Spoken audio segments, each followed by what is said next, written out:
Hi, this is Shadi, and today I'm gonna be discussing with you a lesser known judoka, someone who is barely mentioned or talked about, and yet he was able to defeat and tap out some of the most influential martial artists of his era and his time, and even as a high school student. So he beat people like Kyuzo Mifune, Morihei Ueshiba, or the founder of Aikido, who was in the army, in the military, fought pirates. He was in the infantry, and his teacher Sokaku Takeda, who comes from a long lineage of the Takeda family of martial artists, like Motsugai Takeda, the founder of Fuzen Ryu, and a lineage that stretches back literally 1,000 years. So this judoka is Kenpachi Murai.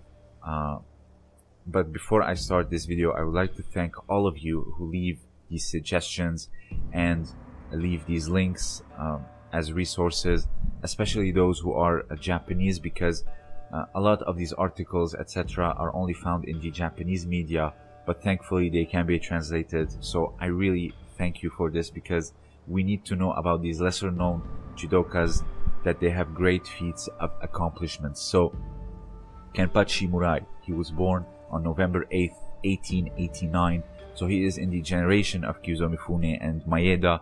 He was known to be as the Judo King of Hokkaido, or the island of Hokkaido. And Takeda, Sokaku Takeda, he went to Otaru of the island of Hokkaido, and the newspaper there, the Hokkai Times, held a dialogue between the two. Back then, Murai was the captain of his high school judo team, and Takeda asked Murai, "I strongly recommend that you abandon judo and learn Daitoryu.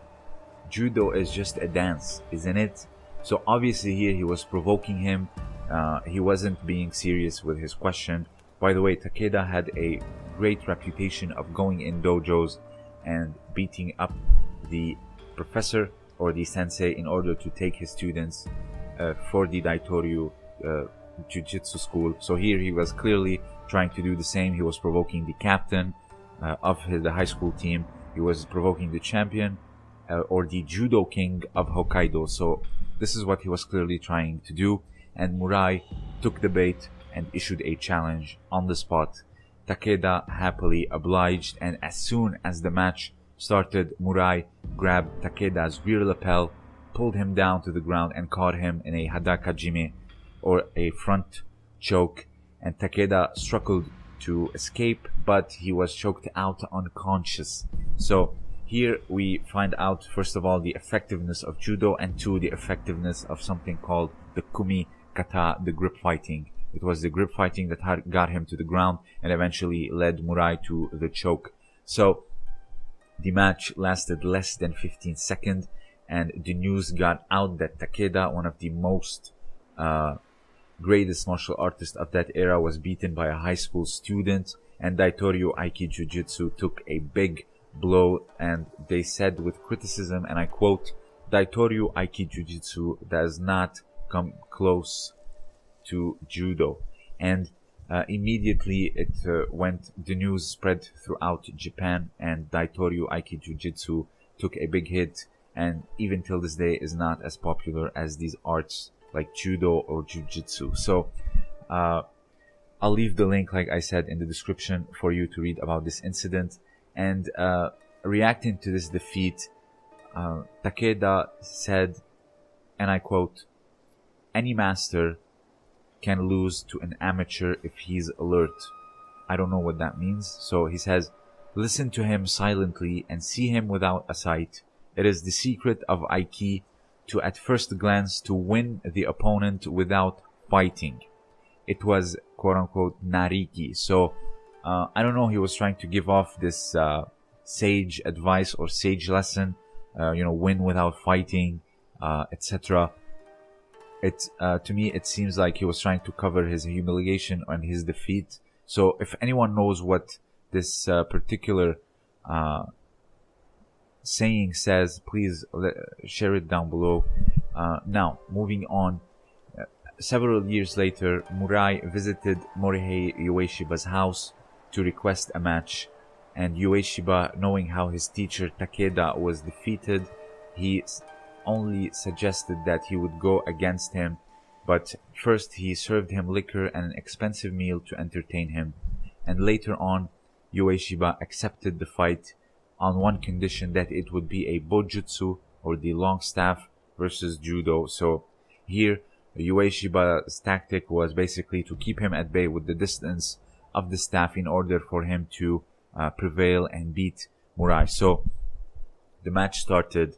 Murai easily got through all the staff attacks, and Murai then explosively jumped and grabbed Ueshiba, and he took him down with a throw, and Ueshiba was incapacitated by the strength or the impact of the throw, and he beat the teacher and his most noticeable student. And then after leaving Hokkaido, he joined the Kodokan, and there it was Kyuzo Mifune, who was back at the time a 5th dan. He said, "Nobody can choke me out." So Murai challenged him, and then Mifune accepted the challenge, and in the match Murai caught him in a choke, and Kyuzo Mifune, the god of judo, tapped out to Kenpachi Murai. So later on, Kenpachi Murai taught judo in North America and South America, and eventually was promoted to 8th degree black belt. He later returned to the Kodokan and joined Hakkoryu Aiki Jiu-Jitsu in 1958. So he did what all these noticeable students or these judokas or masters of his time did. First of all, he beat some of the best, he issued the challenges, he won, and then later on he went to the Americas, he went to the West like many others like Maeda, Yukio Takeo Yano, and many others, and taught in the West, in the Americas. So he basically has done it all, and finishing his career as an 8th dan.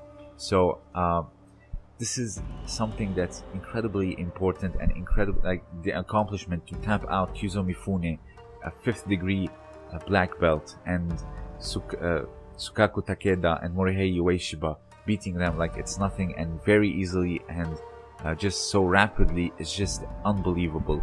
There was also the story that when he was the captain of the high school judo team in Hokkaido, or of the city of Otaru, they participated in Kosen Judo, but while Murai was in school, or he was the captain of the team, the Hokkaido University Department of Judo did not participate in the Kosen Judo competitions because they had no chance of winning against Otaru Commerce High School, which was Murai school. But after Murai graduated and left Hokkaido, the Hokkaido University returned to the Kosen competitions because they felt safe enough to compete again. So that's how much influence he had on a whole island in his judo. That's how much his reputation was incredibly solid. Like I said, also beating some of the most influential. So I'll leave the links in the description down below for you to check it out. If you have anything else to add, please share it down below. This was Shadi, and thank you for listening.